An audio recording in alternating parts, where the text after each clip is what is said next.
안녕하십니까? 하나님의 은혜와 평강이 당신의 삶에 가득하기를 기도합니다. 오늘 우리가 함께 나눌 이야기가 당신의 마음에 깊은 울림을 주고 당신의 신앙 여정에 새로운 빛을 비추어 주기를 소망합니다. 만일 오늘 말씀이 당신에게 축복이 된다면 구독과 좋아요를 통해 이 은혜를 더 많은 이들과 함께 나누는 선한 일에 동참해 주십시오. 당신의 작은 손길이 누군가에게는 가장 필요한 순간에 닿는 하나님의 통로가 될 수 있습니다. 혹시 이런 경험 없으신가요? 성경의 한 구절 혹은 한 문단을 분명히 눈으로 읽었는데 다 읽고 나서 고개를 들었을 때 내가 방금 뭘 읽었지? 하고 아무것도 기억나지 않는 순간 말입니다. 눈은 글자를 따라갔지만 마음과 생각은 다른 곳을 헤매고 있었던 것이죠. 많은 사람들이 성경을 읽고 하나님의 음성을 듣는 것을 어떤 신비로운 영적 체험으로만 생각합니다. 그저 조용히 눈을 감고 기도하면 어느 순간 하늘에서 번개처럼 깨달음이 찾아올 것이라고 기대하죠. 하지만 하나님께서 우리에게 영적인 조명과 깨달음을 주시는 방식은 조금 다릅니다. 하나님께서는 우리가 그분의 말씀을 읽고 그 말씀에 대해 깊이 생각할 때 바로 그 생각의 과정을 통해 영적인 빛을 비추어 주시기로 작정하셨습니다. 하나님의 영광, 그분의 진리, 그리고 그 무엇과도 바꿀 수 없는 가치를 발견하는 길은 바로 우리의 생각이라는 통로를 통해 열립니다. 우리의 마음, 우리의 정신은 실로 놀라운 신비입니다. 과학자들은 우리가 평생 겪는 수만 가지 경험과 정보가 뇌 속 어딘가에 화학적, 전기적 신호로 모두 저장되어 있다고 말합니다. 그 속에는 우리가 외웠던 수백 개의 성경 구절도 포함되어 있겠죠.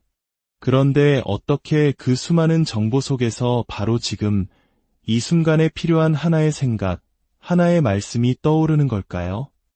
우리가 누군가를 위해 기도할 때 어떤 계획이나 메모 없이도 그 사람에게 꼭 필요한 위로의 말이 떠오르는 경험을 해보셨을 겁니다. 그것은 단순히 우연이 아닙니다. 제 마음속 깊은 곳에서 주님, 저 자매에게, 이 형제들에게 지금 무엇이 필요합니까? 라고 속삭일 때 성령님께서는 제 안에 저장된 말씀과 경험의 창고를 스캔하십니다. 그리고 가장 적절한 것을 제 마음의 화면에 비추어 주시는 것이죠. 이것이 바로 우리의 마음을 텅 비워두어서는 안 되는 이유입니다.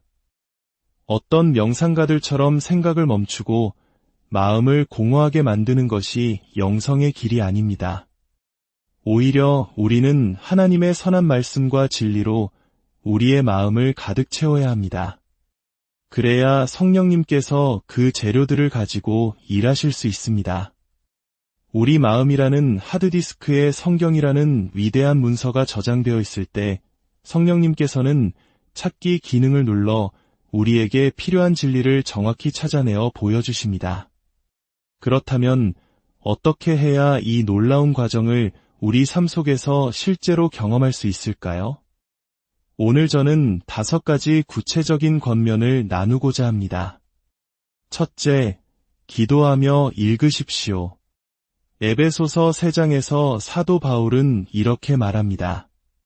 계시로 내게 비밀을 알게 하신 것은 내가 기록한 것을 읽어보면 그리스도의 비밀을 내가 깨달은 것을 너희가 알 수 있으리라. 놀랍지 않습니까?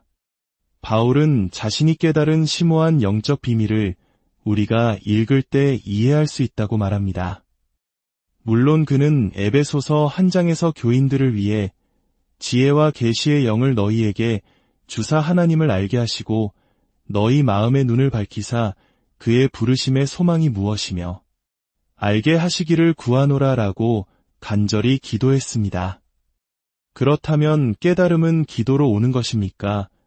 아니면 읽음으로 오는 것입니까? 정답은 둘 다입니다. 천지를 창조하신 전능하신 하나님께서 그분의 구원의 계획과 삶의 모든 지혜를 책이라는 형태로 우리에게 주시고 읽기를 통해 그것을 전수받도록 하셨다는 사실에 우리는 경외감을 가져야 합니다. 저는 제 어린 딸에게 매일 밤 글자를 가르칩니다. 왜일까요? 단순히 똑똑한 아이로 키워서 좋은 대학에 보내기 위해서일까요? 한국의 부모님들은 자녀 교육에 정말 많은 것을 희생합니다. 그 뜨거운 교육열의 궁극적인 목표는 무엇이어야 할까요? 제 딸이 언젠가 세상 지식만 가득한 사람이 되게 하려는 것이 아닙니다. 아닙니다. 저는 제 딸이 스스로 성경을 읽고 자신이 왜 창조되었는지, 그 안에 계신 그리스도가 어떻게 영광의 소망이 되는지의 비밀을 이해하게 되기를 바라기 때문입니다. 그리고 그 진리 위에서 세상을 변화시키는 사람으로 자라나기를 기도하기 때문입니다. 그러니 먼저 기도하십시오. 주님, 제 눈을 열어주소서. 그리고 읽으십시오. 둘째, 기도하며 연구하십시오. 디모데후서 2장 15절은 말합니다.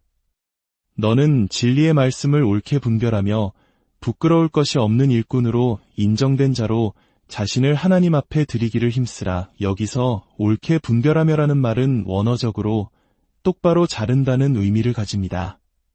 말씀을 아무렇게나 내 마음대로 해석하는 것이 아니라 정확하게 다루라는 뜻입니다. 하나님의 거룩한 말씀은 우리가 마음대로 의미를 부여할 수 있는 대상이 아닙니다. 말씀에는 저자가 의도한 역사적, 문법적 의미가 분명히 존재합니다. 우리의 임무는 그 말씀 앞에 겸손히 우리 자신을 낮추고 그 본래의 의미를 찾기 위해 애쓰는 것입니다. 그것은 연구를 필요로 합니다. 우리는 신앙생활에서 기도하고 뜨거운 마음을 갖는 것과 공부하고 이성적으로 생각하는 것 사이의 거짓된 선택을 강요받아서는 안 됩니다. 신학자 B. 워필드는 이렇게 말했습니다. 사람들은 종종 무릎 꿇고 하는 10분의 기도가 책상에 앉아 하는 10시간의 공부보다 하나님을 더 깊이 알게 한다고 말합니다. 그리고 그는 이렇게 응수했습니다. 그렇다면 무릎을 꿇고 10시간 동안 책을 보는 것보다 더 나은 것이 있겠습니까? 정확합니다. 우리는 기도와 말씀 연구, 둘 중 하나를 선택하지 않을 것입니다. 우리는 기도할 것입니다. 내 눈을 열어 주의 율법에서 놀라운 것을 보게 하소서. 그리고 우리는 연구할 것입니다. 셋째, 기도하며 파헤치십시오. 잠언 2장은 마치 보물찾기 안내서와 같습니다.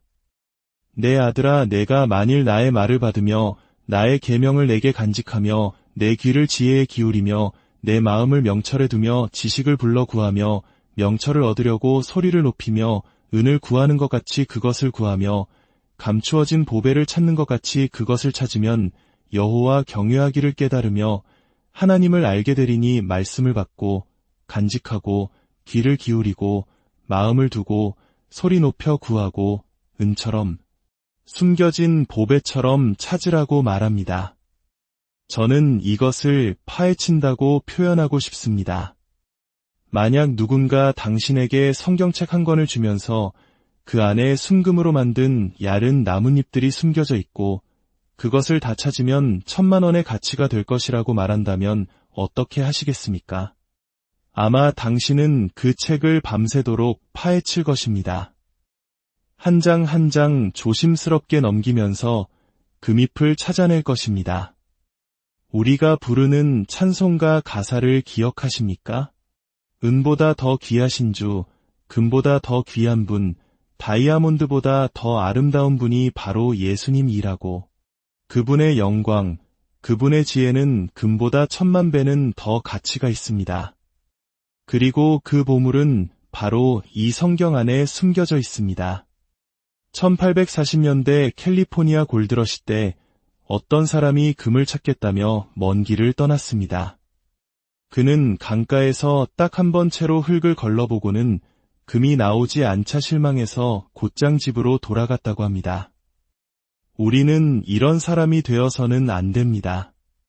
만약 당신이 이 말씀 안에 금보다 귀한 보물이 있다고 진정으로 믿는다면 당신은 결코 안주하지 않을 것입니다. 오늘 정해진 분량의 성경 읽기에서 아무런 깨달음도 얻지 못했다면 거기서 멈추지 않고 무언가를 얻을 때까지 말씀을 파헤칠 것입니다. 왜냐하면 그 안에 보물이 있다는 것을 알기 때문입니다. 넷째, 기도하며 생각하십시오. 디모데후서 2장 7절은 이 모든 것의 핵심을 찌릅니다.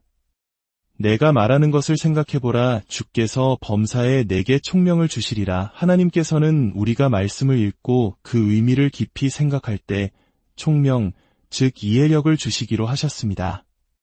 이것은 수동적인 기다림이 아닙니다. 단지 말씀을 한두 번 읽고 눈을 감은 채 깨닫게 해주세요라고 말하며 마음을 텅 비우는 것이 아닙니다. 생각한다는 것은 에너지를 쏟는 행위입니다. 단어 하나하나의 의미를 곱씹고 이 구절과 저 구절이 어떻게 연결되는지 질문하고 왜 저자는 여기서 이 단어를 썼을까 고민하는 과정입니다. 묵상은 본질적으로 말씀에 대한 끊임없는 질문과 답을 찾아가는 여정입니다. 저는 오늘 아침 창세기를 읽다가 야곱이 아버지 이삭을 속여 형에서의 축복을 가로채는 장면을 읽었습니다. 솔직히 그 이야기가 너무 추하게 느껴졌고 도대체 이야기의 의미가 무엇인지 혼란스러웠습니다. 저는 잠시 멈춰 기도했습니다. 주님, 단 몇 분이라도 좋으니 이 말씀의 의미를 깨닫도록 도와주세요. 그리고 저는 제 머릿속의 하드디스크를 작동시키기 시작했습니다. 생각하기 시작한 것이죠. 그러자 며칠 전 읽었던 말씀 한 구절이 떠올랐습니다. 하나님께서 그의 어머니 리브가에게 하셨던 예언, 큰 자가 어린 자를 섬기리라. 수십 년 전에 이 예언이 야곱의 비겁한 거짓말이라는 추한 사건을 통해 성취되고 있었던 것입니다.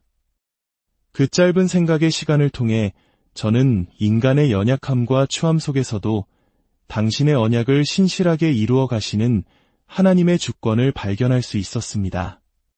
마지막 다섯째, 기도하며 나누십시오. 이렇게 기도하고, 읽고, 연구하고, 파헤치고, 생각하여 얻은 보물은 결코 우리 자신만을 위한 것이 아닙니다. 하나님께서 우리에게 빛을 비추어 주셨을 때 우리는 그 빛을 다른 이들에게 비추어야 할 책임이 있습니다. 우리가 깨달은 말씀을 우리의 가족, 친구, 그리고 신앙 공동체와 나눌 때 그 말씀은 더욱 풍성해지고 우리 모두의 삶 속에서 살아 움직이게 될 것입니다. 사랑하는 여러분, 하나님의 말씀은 살아있고 활력이 있습니다. 그러나 그 생명력을 경험하기 위해서는 우리의 참여가 필요합니다.